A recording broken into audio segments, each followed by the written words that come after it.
BZ ગ્રુપમાં શિક્ષકો પણ એજન્ટ હોવાનો ગણગણાટ થઈ રહ્યો છે। ઝાલોદના માલપુરના એક શિક્ષકના ફોટા સામે આવ્યા। કલ્પેશ ખાંટ નામના શિક્ષકનો વિડીયો અને ફોટોગ્રાફ સામે આવ્યા છે, તે વાયરલ થઈ રહ્યા છે।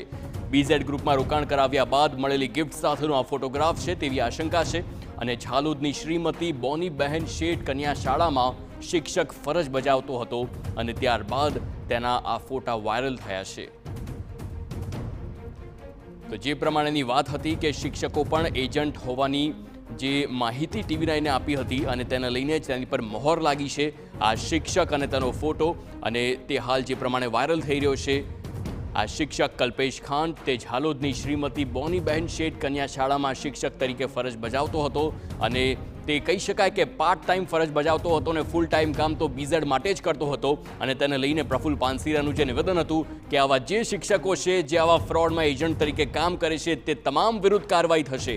તેના માટે જ હવે આ કલ્પેશ ખાંટનું નામ હવે સામે આવ્યું છે, જે આ શિક્ષક જે શાળામાં ફરજ પણ બજાવતો હતો અને બીઝેડમાં એજન્ટ તરીકે પણ કામ કરતો હતો। સંવાદદાતા પ્રિતેશ ફોનલાઈન પર છે। પ્રિતેશ, આ ફોટો એક વાયરલ થયો છે જે કલ્પેશ ખાંટનો કહી શકાય અને તે ઝાલોદની શ્રીમતી બોનીબહેન કન્યા શાળામાં શિક્ષક તરીકે ફરજ બજાવતો હતો। ચોક્કસથી કાર્યવાહી થઈ શકે છે?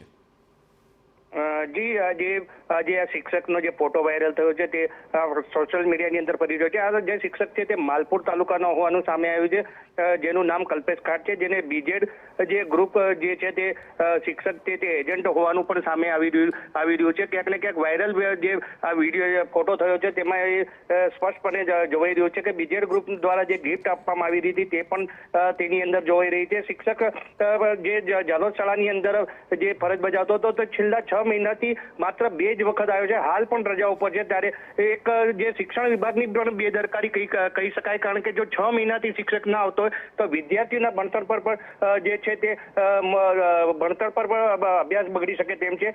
હાલ તો જે વિડીયો ફોટો વાયરલ થયો છે તેની તપાસ ચાલી રહી છે। શિક્ષણ વિભાગ દ્વારા પણ તપાસ કરવામાં આવી રહી છે કે આ શિક્ષક જે કલ્પેશ ખાંટ છે તે બીજેડ ગ્રુપ સાથે સંકળાયેલો છે કે કેમ। આભાર પ્રિતેશ સમગ્ર માહિતી બદલ। આ તપાસનો વિષય છે, પરંતુ જે પ્રમાણે ફોટો વાયરલ થયો છે અને તેનું નામ સામે આવ્યું છે, ચોક્કસથી કાર્યવાહી થાય તેવી પૂરેપૂરી શક્યતા છે।